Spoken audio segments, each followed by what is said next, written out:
Hallo Eisenbahner! Heute widmen wir uns mal keinen neuen Spielinhalten, sondern wir schauen uns die Bedienung des Spiels an. Mit Steam Over Europe haben wir ja auch eine neue Benutzeroberfläche eingeführt. Zu der kam von Anfang an sehr viel Feedback von eurer Seite. Da gab es zum Beispiel einige sehr gute Vorschläge aus dem Forum unserer Testserver. Vielen Dank dafür. Und natürlich kommt auch immer generelle Kritik über das Forum oder Social Media bei uns an. Wir versuchen das zu berücksichtigen. Und heute ist es soweit. Wir können ein paar Änderungen vorstellen, die wir für euch am Interface vorgenommen haben. Das Ganze kommt mit dem Update 1.3. Schauen wir mal rein.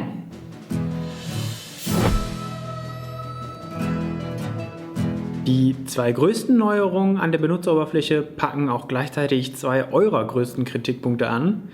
Und damit ihr den direkten Vergleich habt, zeige ich an manchen Stellen einfach beide Versionen. Nummer 1 ist das Nachrichtensystem. Hier habt ihr zu Recht angemerkt, dass die Menüstruktur etwas zu verschachtelt und unübersichtlich ist.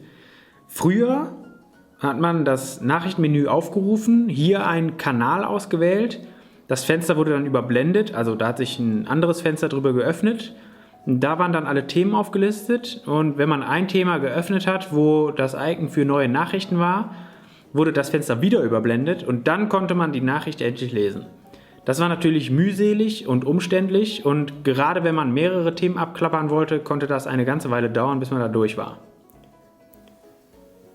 Aber jetzt ist alles viel einfacher.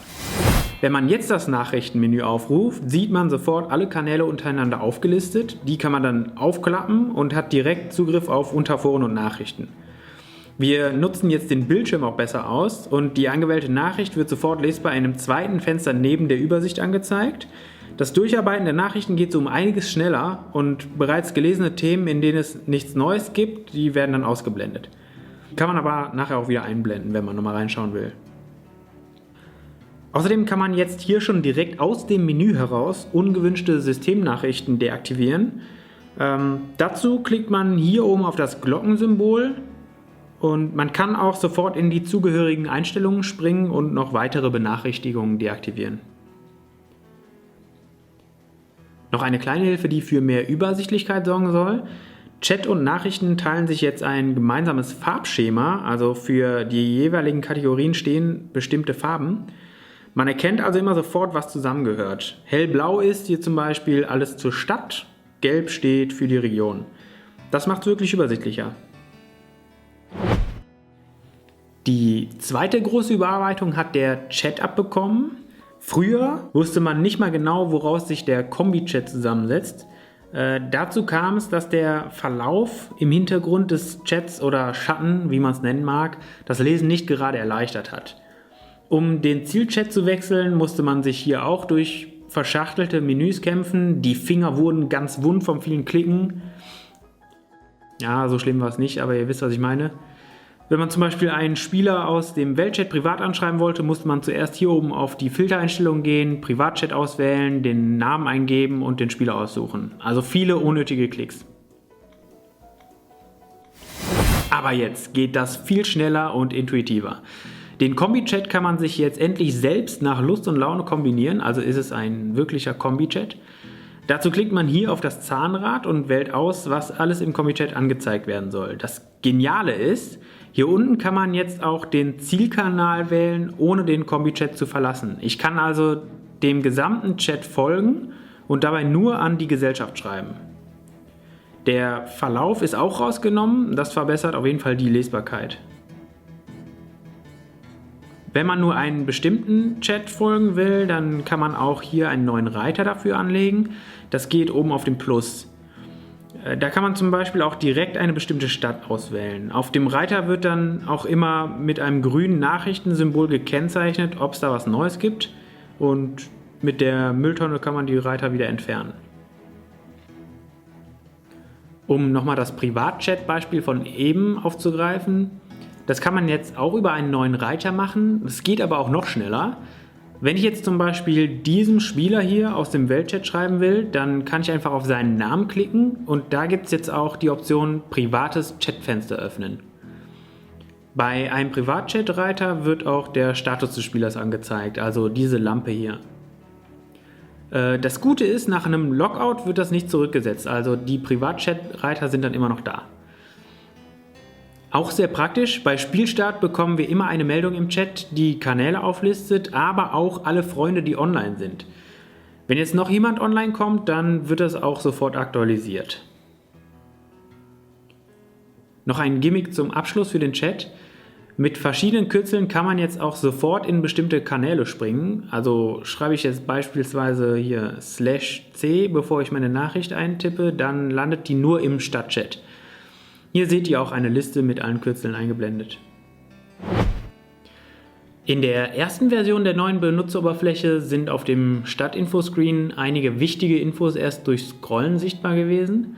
Wir haben da ein bisschen umgebaut und aufgeräumt und alle Informationen zum Wahrzeichen findet man jetzt hier ganz oben in der Grafik. Das Stadtlevel stand hier auch vorher schon, jetzt findet man in der gleichen Anzeige auch noch den Fortschritt und dasselbe auch nochmal für das Wahrzeichen. Das Icon wird übrigens auch rot, wenn das Wahrzeichen gelevelt werden muss. Und wenn man draufklickt, dann kommt man auch auf den richtigen Infoscreen, das ist also ein Link.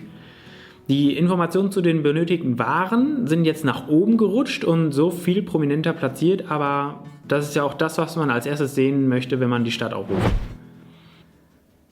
Zur Bedienung des Log-Museums gab es auch ein paar Beschwerden von eurer Seite.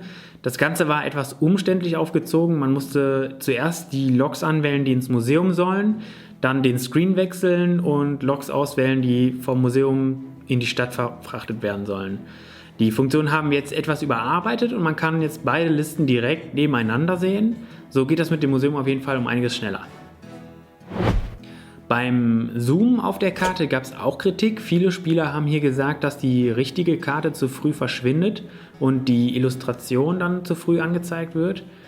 Dem Wunsch sind wir nachgekommen und jetzt kann man deutlich weiter rauszoomen, ohne dass die Bedienelemente der großen Karte verschwinden. Und wir sehen jetzt übrigens auch das aktuelle Level der Städte und Wahrzeichen direkt auf der Karte.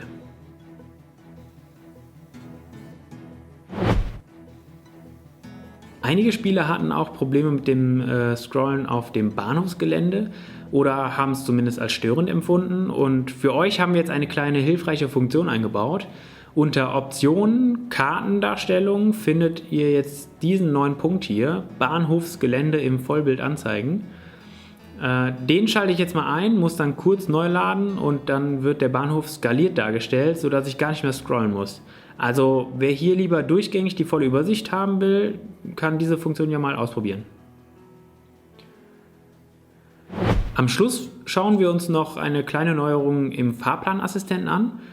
Wenn man einen bestehenden Fahrplan aktualisieren will, zum Beispiel weil man für eine Lok mehr Zugkraft erforscht hat, also mehr Waggons anhängen möchte, oder vielleicht weil man noch eine Station hinzufügen möchte, dann musste man bis jetzt den Fahrplan komplett löschen und dann erneut verteilen oder erstmal einen anderen Fahrplan auswählen.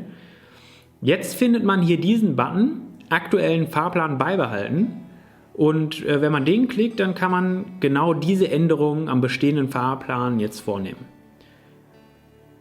So, das waren die größten Änderungen am Interface von Steam over Europe. Was haltet ihr davon? Schreibt es in die Kommentare oder schaut im Forum vorbei. Wir freuen uns auf euer Feedback. Macht's gut!